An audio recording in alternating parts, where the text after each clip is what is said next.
Salut à tous les amis, j'espère que vous allez bien. On se retrouve aujourd'hui pour une nouvelle vidéo. Ce soir, match évidemment de Super Coupe d'Espagne contre le Real Betis. Hier, le Real Madrid s'est qualifié au tir au but face à l'équipe de Valence. C'était très compliqué pour le Real Madrid, mais c'est encore une fois la preuve que lors d'une Super Coupe d'Espagne, un match de coupe, tout peut arriver, tout est compliqué.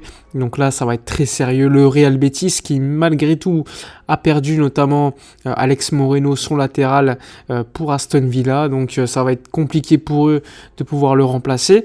Une belle équipe du Real Betis, très bien classée dans le championnat d'Espagne qui vise évidemment la qualification avec Pellegrini en Ligue des Champions. Toujours une belle équipe, le Real Betis, chaque année. Donc ça va être très intéressant à suivre ce soir.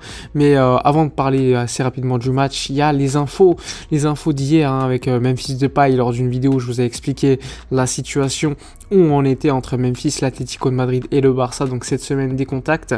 Mais surtout, ça a entraîné d'autres informations prétendues, annonçant notamment Pierre-Emerick Aubameyang de retour à Barcelone. Alors ce qu'il faut savoir, c'est qu'il y a une règle en Espagne qui empêche donc un joueur de pouvoir être inscrit 3 fois dans la même saison. Rappelez-vous, Aubameyang a été inscrit avec le Barça au début du championnat d'Espagne. D'ailleurs, il a joué quelques minutes. Ensuite, il a été inscrit avec Chelsea, puisqu'il a signé à Chelsea lors du dernier jour du mercato, rappelez-vous.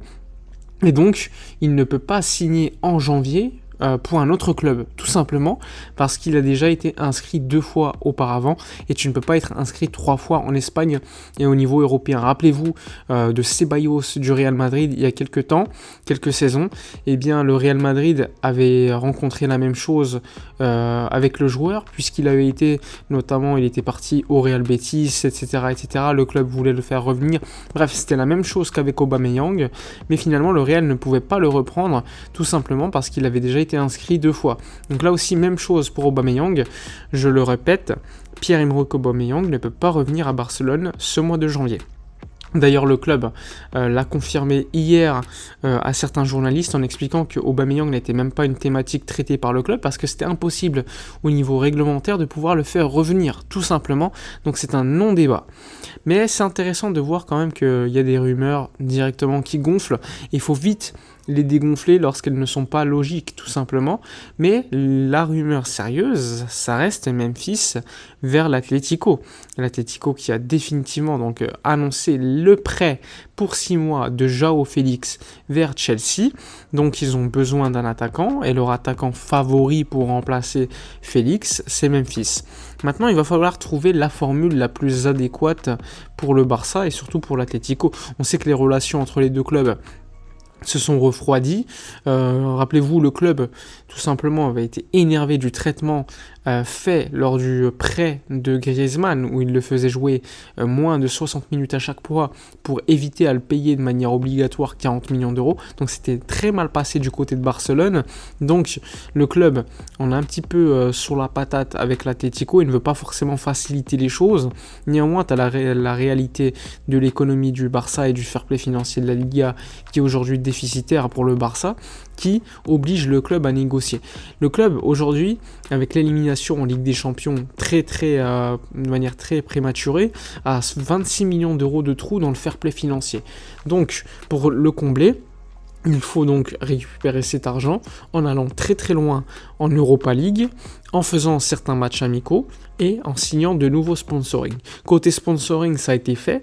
Le Barça a signé de nouveaux sponsoring et va en annoncer un très bientôt concernant le sponsor maillot manche, même si ça ne va pas apporter beaucoup pour une demi-saison, ça va apporter un petit peu pour combler le déficit créé par l'élimination prématurée par le Barça en Ligue des Champions. Donc il y a un manque à gagner par cette élimination qu'il faut combler par d'autres revenus, par l'économie de salaire de certains joueurs qui partent, par des ventes, s'il y en a, je ne pense pas, par des nouveaux sponsoring qui te font gonfler tes revenus ou par des matchs amicaux. Donc ça va être la solution que le Barça va mettre en avant pour récupérer cet argent. Il faut être d'une certaine manière libre au niveau du fair play financier, ne pas traîner ce déficit lors de la saison prochaine, parce que je le rappelle, le déficit du fair play, eh bien, il se répercute sur la saison d'après si tu le gardes jusqu'au bout de la saison. Donc, ce serait pas très positif d'avoir déjà moins 26 dans tes comptes. Donc, il faut espérer également une belle performance en Europa League du Barça pour récupérer une certaine économie pour être plus ou moins plus tranquille sur le marché des transferts qui va arriver lors du prochain mois de juin. Donc ça, c'est à noter. Donc Aubameyang, je le rappelle, impossible. Memphis vers l'Atlético. Et le Barça aujourd'hui qui a appris la suspension de Ferran pour 2 matchs. 2 matchs de suspension comme Lewandowski qui lui reste 2 matchs de suspension en Liga. Mais je le rappelle, ces joueurs-là sont totalement disponibles pour jouer en Supercoupe d'Espagne parce que c'est une compétition de la Fédération espagnole et pas de la Liga. Donc ils seront dispo pour jouer contre le Real Betis. On sait que le FC Barcelone doit gagner des titres. Ça fait longtemps, en 2021, un match de Copa del Rey gagné, enfin une Copa del Rey gagnée avec Messi. Depuis, rien du tout. Même des matchs ridicules, on va dire, en Ligue des Champions. Donc le club et surtout Xavi a besoin de titres.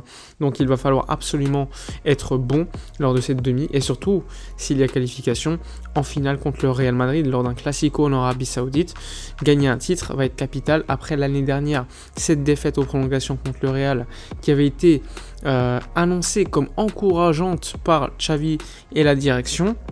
Et donc, cette fois-ci, ça ne doit pas être encourageant, il faut gagner. Tout simplement, le Barça aujourd'hui doit gagner. Face à une équipe comme le Real Betis qui est très belle, très magnifique, on va même dire, à voir jouer. Donc ça va être très intense, il y aura du jeu. Moi, je les sous-estime pas du tout, au contraire, je les considère à leur niveau. Ça reste une équipe qui a des défauts, oui, mais qui a des bons joueurs. Borja Iglesias, Nabil Fekir, tu peux citer William Carvalho également, Rui Bal, le gardien Claudio Bravo, etc., etc. Mais ça reste encore une fois, normalement, par rapport au Barça, une équipe qui est largement à notre portée. On verra si Ansu sera titulaire. Lewandowski est attendu. Choix à faire concernant Rafinha ou Ousmane Dembélé qui continue à enchaîner les minutes. Ça va être très intéressant à pouvoir suivre. Il y a eu beaucoup de blessés d'ailleurs au Real lors du match contre Valence. Ça aussi, ça sera quelque chose à traiter. Faire attention également à nos joueurs. La compétition européenne va être de retour, l'Europa League très rapidement. Donc, il faudra également gérer ce point-là pour Xavi. Donc ça, c'est un point également que moi, personnellement, je vais attendre avec beaucoup d'attention Xavi Hernandez. Donc voilà pour l'actualité du Barça du jour. N'oubliez pas, comme d'habitude, de donner vos avis concernant la Supercoupe d'Espagne. J'aime bien voir vos avis, je les lis tous. Également, votre 11 titulaire pour ce match de ce soir. N'oubliez pas de donner vos avis concernant Aubame, Memphis ou autres sujets que j'ai traités dans la vidéo. Et évidemment, soutenez la chaîne, likez, commentez, partagez. Ça fait vraiment plaisir de voir vos commentaires. Moi, je vous dis encore une fois à la prochaine. Et d'ici là, comme d'habitude, portez-vous bien.